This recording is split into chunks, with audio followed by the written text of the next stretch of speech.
Good morning friends. આજે આપણે શ્રેણિકનો પરિવર્ત એટલે કે જેને અંગ્રેજીમાં ટ્રાન્સપોઝ ઓફ મેટ્રાઇસિસ તરીકે ઓળખવામાં આવે છે એનો અભ્યાસ કરવાનો છે। તો આપણે પહેલાં એની વ્યાખ્યા સમજીએ। આપણે કોઈ શ્રેણિક લીધો એ બરાબર એ આઈ જે એમ ક્રોસ એન એટલે એમ ક્રોસ એન કક્ષાનો કોઈ આપણે શ્રેણિક લીધો તો પરિવર્તમાં શું કરવાનું તો કે એની જેટલી હરોળ હોય એ બધી હરોળને સ્તંભમાં ફેરવવાની અને જે બધા જ સ્તંભ હોય એને અનુરૂપ હરોળમાં એટલે કે જો પહેલો સ્તંભ હોય તો એને પહેલી હરોળ, બીજો સ્તંભ હોય તો બીજી હરોળ, એવી જ રીતના પહેલી હરોળને પહેલો સ્તંભ, બીજી હરોળને બીજો સ્તંભ, એમાં અદલ બદલ કરવામાં આવે। એટલે ટૂંકમાં કહીએ તો જે હરોળ હોય એને સ્તંભમાં અથવા સ્તંભ હોય એને હરોળમાં ફેરવો તો જે શ્રેણિક બને એને શ્રેણિક એનો પરિવર્ત શ્રેણિક તરીકે ઓળખવામાં આવે છે। ફરીવાર શું કરવાનું, હારને સ્તંભમાં અને સ્તંભને હારમાં ફેરવવાની। હવે એનો સંકેત છે એ ડેશ અથવા એની ઉપર ટી એટલે આ બંનેને વંચાય એ ટ્રાન્સપોઝ અથવા પરિવર્ત શ્રેણિક એ। ટૂંકમાં કહીએ તો જો આપણે મૂળ શ્રેણિક કયો લીધો તો એ બરાબર શ્રેણિક એ આઈ જે એમ ક્રોસ એન એટલે એમ ક્રોસ એન કક્ષાનો શ્રેણિક લીધો તો એનો પરિવર્ત એટલે એ ટ્રાન્સપોઝ બરાબર શું થશે એ જે આઈ એટલે જે સ્તંભના ઘટક હતા એ હારના ઘટક અને હારના ઘટક હતા એ સ્તંભના ઘટક થઈ જશે એટલે થશે એ જે આઈ અને જે સ્તંભ હતા એટલે સ્તંભની સંખ્યા આપણે લીધી હતી એન અને હારની સંખ્યા હતી એમ એટલે ટ્રાન્સપોઝમાં હારની સંખ્યા છે એ સ્તંભની સંખ્યા એટલે આ સ્તંભ બધી મળી ગયા અને આ મળી ગયા હાર। બરોબર છે, આટલું થયું। હવે એના ગુણધર્મ જોઈએ અને એને આધારિત એક્ઝામ્પલ। હવે પહેલો ગુણધર્મ છે શ્રેણિક એનો ટ્રાન્સપોઝ લ્યો અને વળી પાછો એનો ટ્રાન્સપોઝ લ્યો તો આપણને મૂળ શ્રેણિક એ મળે છે। હવે એનો એક આપણે એક્ઝામ્પલ લઈએ તો કે શ્રેણિક એનો પરિવર્ત શોધો એટલે આપણને અહીંયા 3x3 નો શ્રેણિક આપ્યો છે જેના ઘટકો છે -1, 5, 6 વર્ગમૂળ 3, 5, 6, 2, 3 અને -1 અને આના પરથી દર્શાવો કે એ ટ્રાન્સપોઝનો ટ્રાન્સપોઝ બરાબર આપણો મૂળ શ્રેણિક મળે છે। તો આપણે પહેલા મૂળ શ્રેણિક ઉપરથી ટ્રાન્સપોઝ મેળવીએ। એ ટ્રાન્સપોઝ બરાબર શું કરવાનું તો કે અનુરૂપ હરોળને અનુરૂપ સ્તંભમાં ફેરવવાની। તો આપણે જોઈએ પહેલી હરોળ માટે। હવે પહેલી હરોળ શું કહે છે તો કે -1, 5, 6 એટલે એને સ્તંભમાં દર્શાવી દઈ -1, 5, 6। બીજી હરોળ છે વર્ગમૂળ 3, 5, 6 એને સ્તંભમાં દર્શાવી દો વર્ગમૂળ 3, 5, 6। પછી ત્રીજી માટે 2, 3, -1 એટલે આ થશે 2, 3, -1 એટલે આ આપણને શ્રેણિક એનો પરિવર્ત મળી ગયો। શું મળ્યો તો કે જે સ્તંભ હતા એને હરોળમાં -1 વર્ગમૂળ 3, 2, 5, 5, 3, 6, 6 અને -1 આપણું અડધું કામ પૂરું।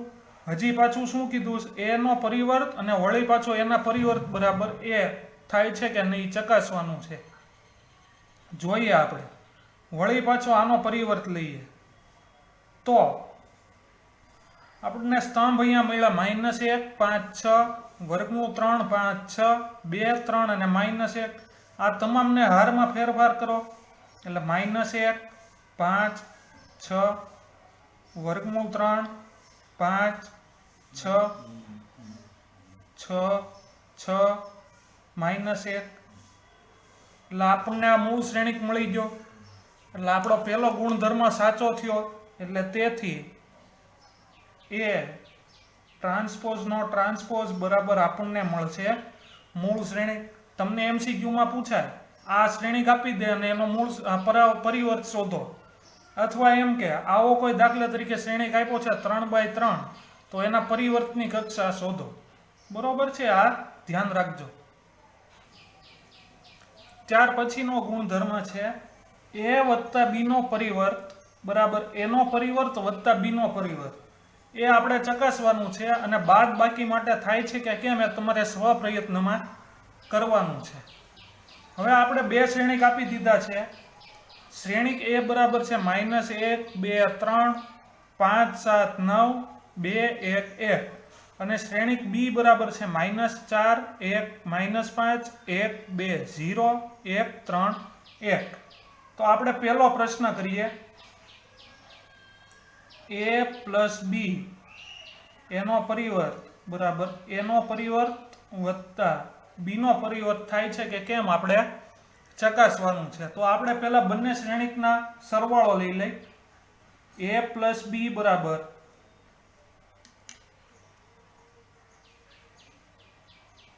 સીધો સરવાળો કરું છું અનુરૂપ ઘટક સાથે અનુરૂપ ઘટકોનો.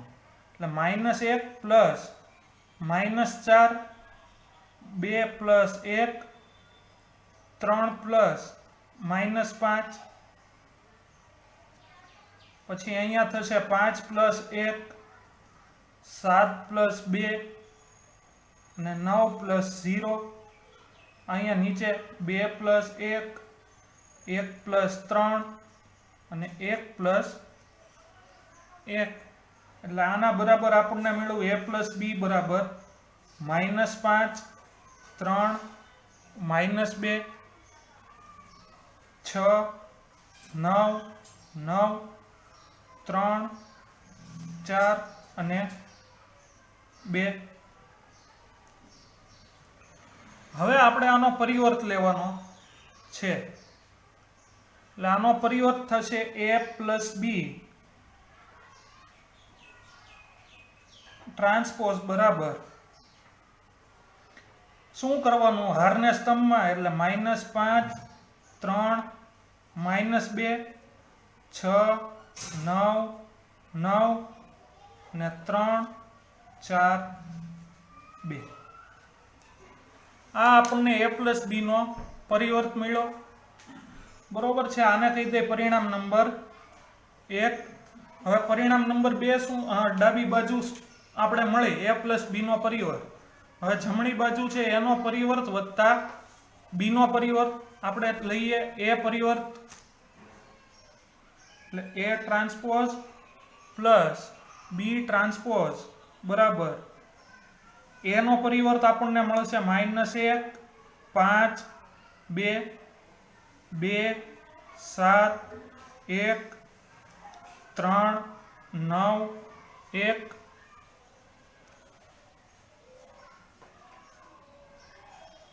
વત્તા બી નો ટ્રાન્સપોઝ થશે -4 1 1 1 2 3 -5 0 અને 1. હવે આપણે આનો સરવાળો મારી સાથે કરતા જજો બરાબર -1 અને -4 એટલે ઓછે ઓછે વત્તા 4 ને 1 5 5 ને 1 6 2 ને 1 3 અનુરૂપ ઘટક સાથે અનુરૂપ ઘટકોનો ગુણાકાર સરવાળો કરવાનો છે આમાં. એટલે સરવાળો અહીંયા થશે 2 ને 1 3 7 ને 2 9 3 ને 1 4 અહીંયા થશે 3 માંથી 5 જાય તો -2 આ 9 એમ 1 ને 1 2. આને કહી દે પરિણામ નંબર 2. હવે જુઓ પરિણામ 1 શું આવ્યું હતું તો કે a પ્લસ બી નો ટ્રાન્સપોઝ અને a ટ્રાન્સપોઝ વત્તા બી ટ્રાન્સપોઝ બંનેનો સરવાળો કેવો આવ્યો એટલે બંને પરિણામ કેવા આવ્યા સરખા. તો આપણે શું લખી શકાય તો કે a પ્લસ બી નો ટ્રાન્સપોઝ બરાબર a transpose plus B transpose. આ અહીંયા બીજી પ્રોપર્ટી પૂરી. હવે ત્રીજી પ્રોપર્ટી.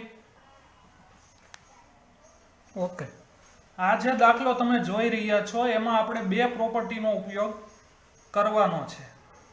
તો પહેલી પ્રોપર્ટી કઈ આપણે હમણાં જ જોઈતી તો કે a પ્લસ બી નો ટ્રાન્સપોઝ બરાબર a transpose plus B transpose. બરોબર છે. આ દાખલો હમણાં જ આપણે અગાઉ જોયો. અને બીજી પ્રોપર્ટી છે કોઈ શ્રેણિક હોય એનો અદિશ ઘટક સાથે ગુણાકાર કરો. કોઈ શ્રેણિક એટલે આપણે એ શ્રેણિક લીધો, એનો અદિશ ઘટક એટલે આપણે કોઈ અદિશ લીધો કે એનો ગુણાકાર કરી એનો પરિવર્ત મેળવો તો એને આમ પણ લખી શકાય.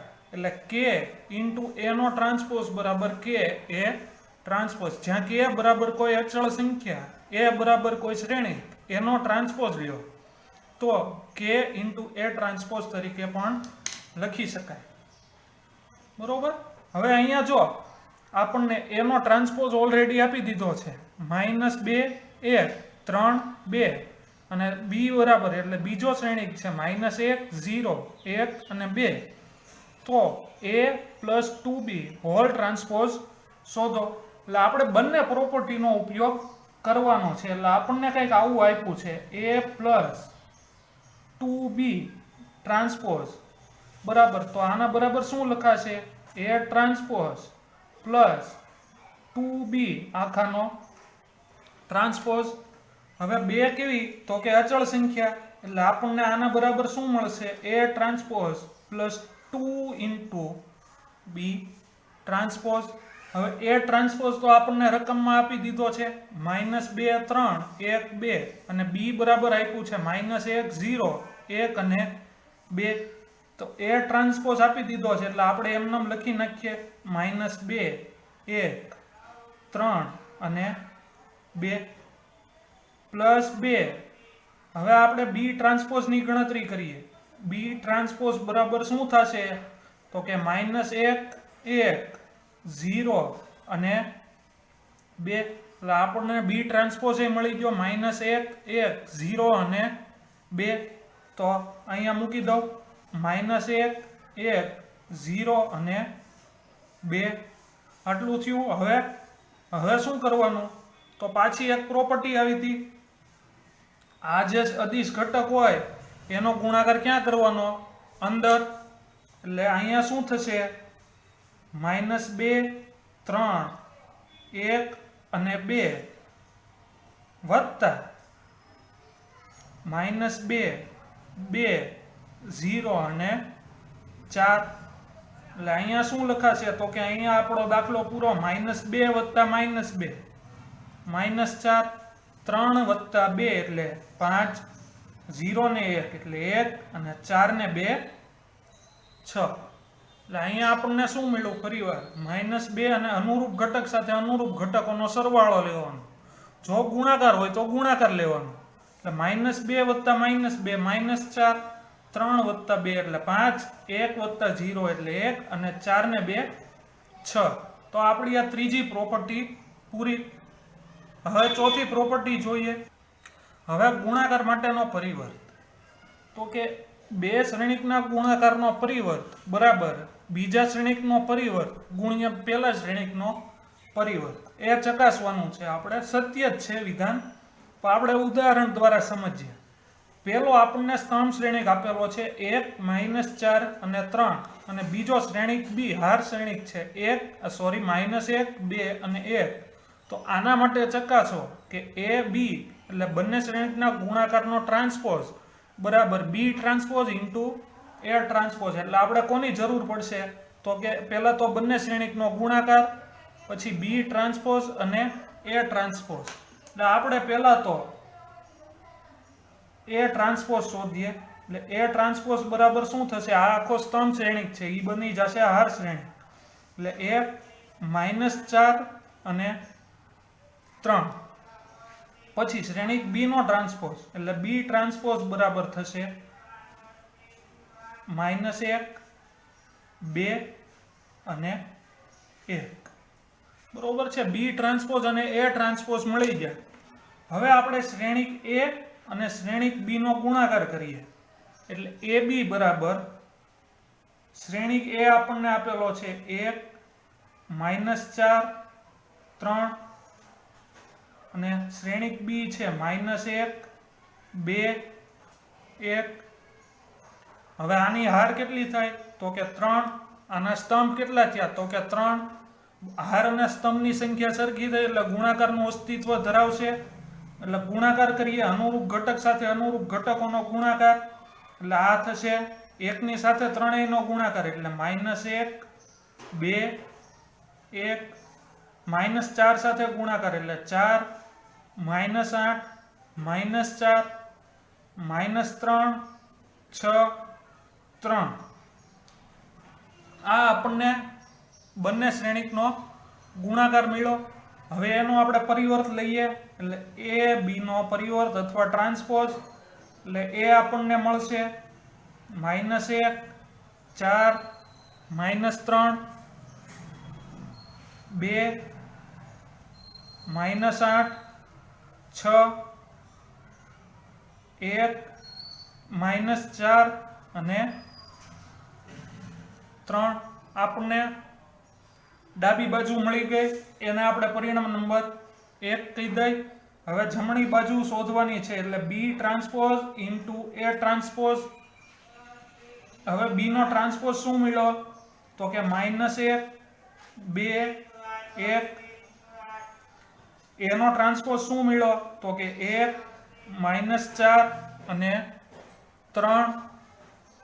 હવે બંનેનો ગુણાકાર કરીએ અનુરૂપ ઘટક સાથે અનુરૂપ ઘટકોનો ગુણાકાર।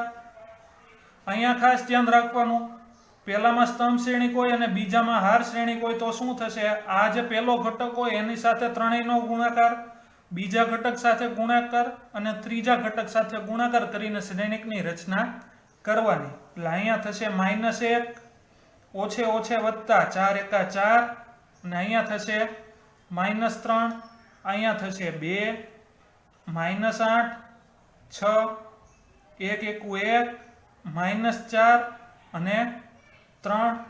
હવે જોવો તો a પ્લસ બી નો ટ્રાન્સપોઝ અને B transpose into A transpose બંને પરિણામ કેવા આવ્યા સરખા આવ્યા। એટલે તેથી આના બરાબર શું લખાશે તો કે એ બી નો ટ્રાન્સપોઝ બરાબર બી ટ્રાન્સપોઝ ઇન્ટુ એ ટ્રાન્સપોઝ બરોબર। અહીંયા શ્રેણિકના ગુણધર્મ પૂરા થાય છે। હવે એક અગત્યનો દાખલો છે એ લઈ લે। Last but not least example આપણને શ્રેણિક એ આપ્યો છે cos alpha sin alpha minus sin alpha cos alpha. તો બરાબર આપણે ચકાસવાનું છે એ ટ્રાન્સપોઝ ઇન્ટુ એ બરાબર આઈ બરોબર છે। પહેલા તો શું મેળવવું પડશે તો કે એનો પરિવર્ત આપણે મેળવીએ। એનો પરિવર્ત એટલે એ ડેશ બરાબર શું થશે તો કે cos alpha minus sin alpha sin alpha cos alpha.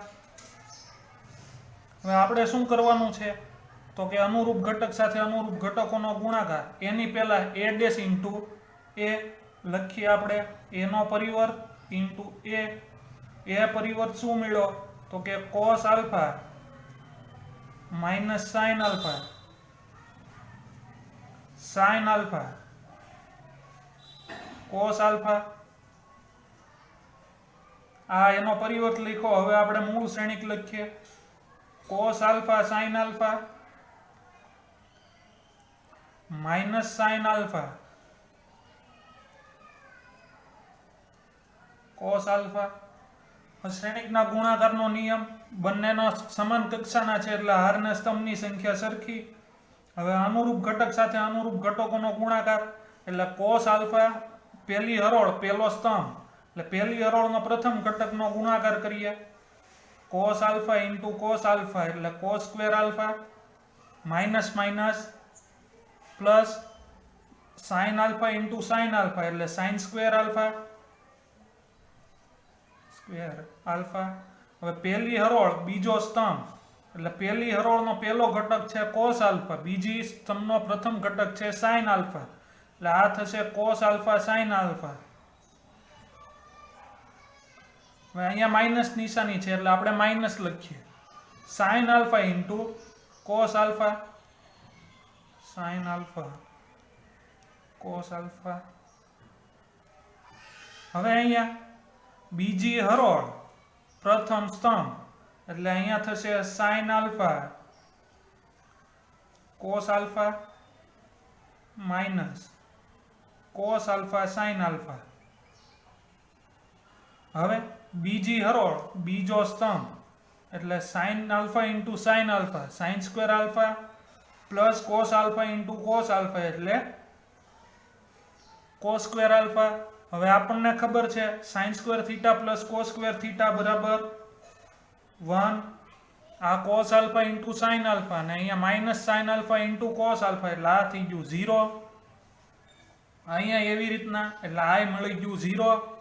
હવે અહીંયા sine square alpha plus cos square alpha એટલે 1. એટલે આ શું મળ્યું તો કે એકમ શ્રેણિક પણ કેવો દ્વિતીય કક્ષાનો, એટલે આ I2 વડે દર્શાવી શકાય અથવા તો I વડે પણ દર્શાવી શકાય. હવે આટલું રાખીએ છીએ. હવે જ્યારે મળશું ત્યારે સમમિત અને વિસમમિત શ્રેણિકનો અભ્યાસ કરીશું.